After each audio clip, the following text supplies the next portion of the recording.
Gambia's Chief Justice, Justice Hassan B. Jallow, on Tuesday, 20 December, has dismissed the election petition filed by the main opposition party, United Democratic Party, at the country's highest court.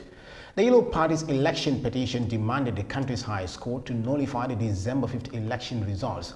The main opposition party cited election malpractice, bribery, and inducement of voters during the 2021 presidential campaign period. The country's apex court held that UDP filed their petition and their amended petition on time, but they failed to comply with the election petition requirement of Rule 11. Against this backdrop, the Yellow Party was hit with a fine of $100,000.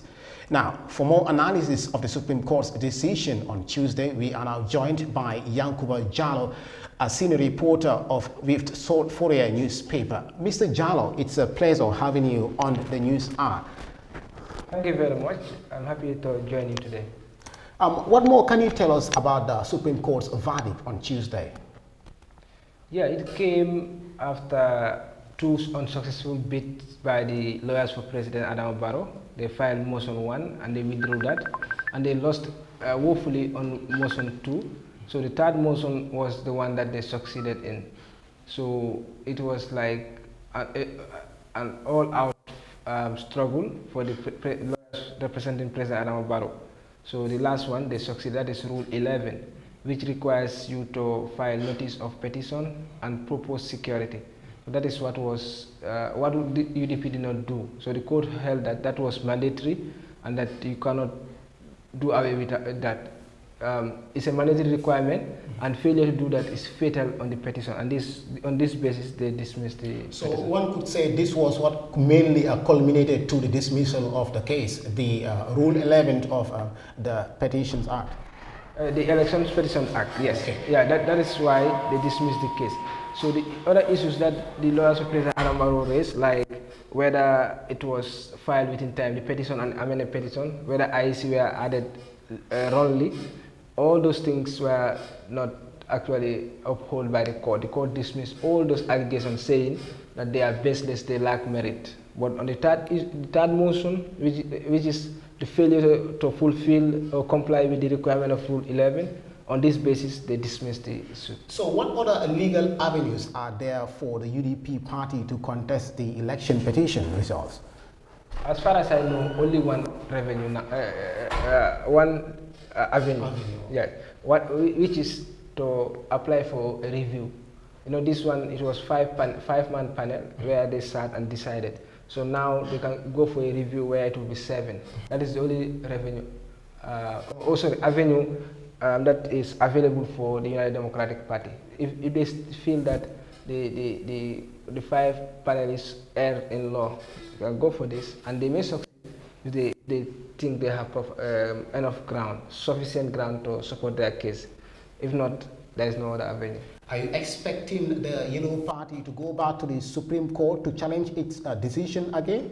Yeah, after listening to the majority leader, KK Barrow, one of his audios that he released yesterday, he said the party will communicate to the masses on Friday. So I don't know what their steps are, because they will have briefings with their lawyers tomorrow in the afternoon, according to KKB.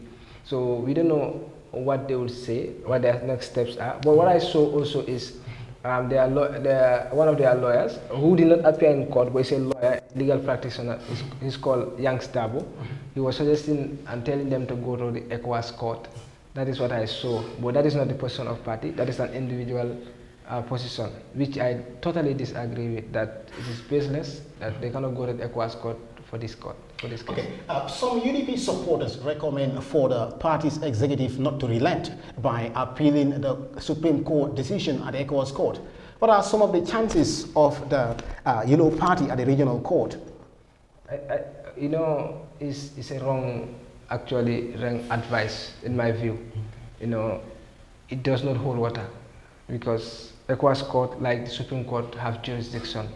There are cases that you can hear, there are cases that you may not hear. So if you come to the Gambia, our constitution is very clear. Section 120, subsection 2 is telling you the judicial powers are vested in the courts. And then the decisions of the courts are final. Even the government cannot change. No authority or person can change it. the judges and the courts are subjected to the constitution and the law, and the laws of the Gambia are already provided under Section 7. So ECOWAS court cannot change the decision of Gambia Supreme Court. They cannot. They cannot even direct the Supreme Court to do anything. What the Constitution said clearly, Section 120, subsection 3, that the courts are subjected to the direction of the Constitution and the law of this land.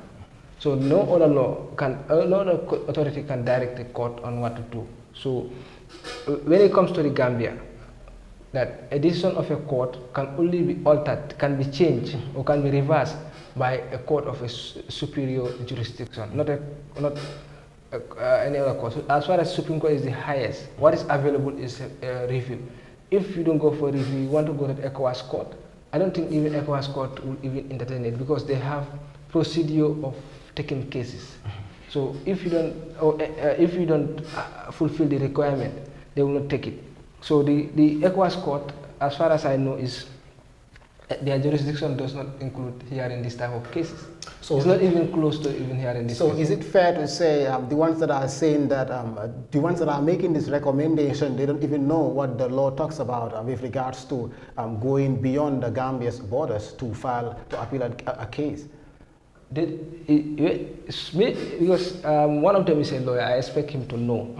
Because if you go to the university, you do African human rights law, So if you do that, human rights law as a course.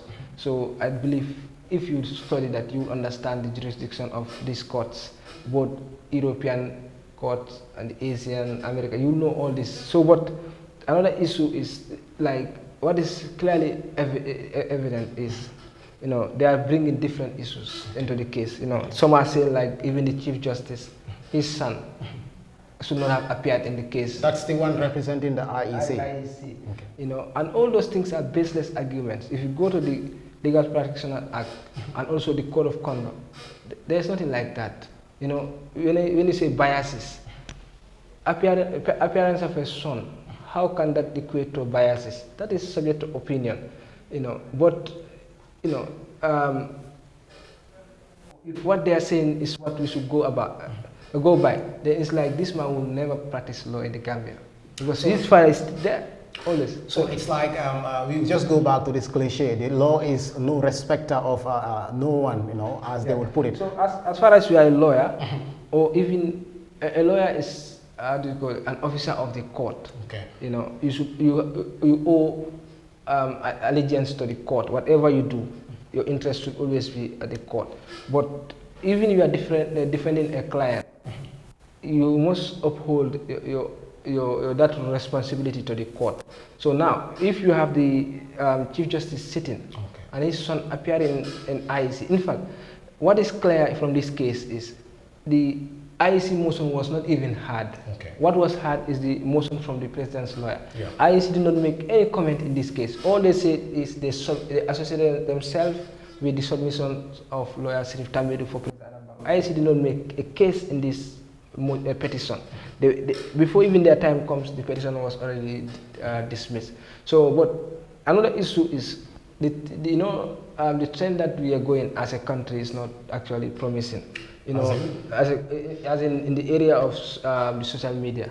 We don't have regulation, so anyone can create a Facebook account. You have an account. You have teenagers there. Okay. But what we should be looking at is, what can we learn from this judgment? We always look at things to criticize. But the reality is there are a lot of things that we can learn from this judgment. What was the basis for the holding of this? Because the Chief Justice even cited several cases outside the Gambia, Malaysia, Sierra Leone, and other jurisdictions, even UK, saying notice of security and notice of purpose security and notice of petition. These are mandatory requirements, failure of which will render the petition fatal. So now, just cutting it short, On a final note, you have been covering court cases. What can you tell us about this with regards to the Gambia's young democracy? Because in the past, we have not been seeing such developments like main opposition party going to the High Court, filing a petition to challenge the election results. What can you say about the Gambia's growing democracy? No, it's not actually accurate to say they were not filing. UDP has been filing petitions. This is not their first time. But this is the first time after the defeat of Gambia's Jammeh in 2016. Yeah, that is certain. What we can learn from here is, this is a Supreme Court that has decided several cases against the government, like the case of Yakumba, and even the Court of Appeal, you go to the High Court. What we can learn from this is there is judicial independence, because we have seen a lot of times Supreme Court making decisions against the government. I have listed 14 cases that I'm working on a story about that, showing how independent. These are cases that the government has a huge interest in, but they lost. Like for example, the Gambia participate. They sued the National Assembly issue, the $54 million saga. All those things are cases that one should not forget. That these are Supreme Court we were praising, and now they have come to another conclusion that may not that hasn't favored some of us. You should take it. It is hard. Oh, we still have another avenue. Let's go for review. And then if you exhaust all remedies, then you take it by heart that yes, there is no avenue for it. But the situation is, what this has shown is judicial independence exists in the Gambia, and then the civil society and all other persons in the Gambia have courage now to go to court. Even, for example, now, Pamudu Bojang, he was assaulted in Farba Banta. He's still going to court. He's still struggling. He's seeking 15 million. There are a lot of cases that are the courts. If you don't go, you will not know. But the reality is, the environment has been created. I cannot say it's created by the regime, but created by us, because we were the people who decided to change that regime and bring forward the regime. So the situation here is, let's all appreciate what exists, and then we always learn from, even if there were mistakes, let's learn from it and improve on our situation and then move forward. But sitting somewhere writing things that are not based on facts, based on to mislead people, like for example the issue of the Chief Justice's son, who is the acting dean of the University of the Gambia, who is an independent legal practitioner who has his own law firm, established himself. He does not have anything to do with his father. But you can comfortably sit anywhere and write about something. But as an elder, as a lawyer, a legal practitioner, what is expected from you? Your genius, even those in the schools, high schools, junior schools, they are using Facebook. They will read from you and want to learn. So what do you want them to learn from you? Is it criticizing people, saying bad things? That will not help. So we have to actually evolve and become good citizens, and then help in enlightening this society, because we all know that the society has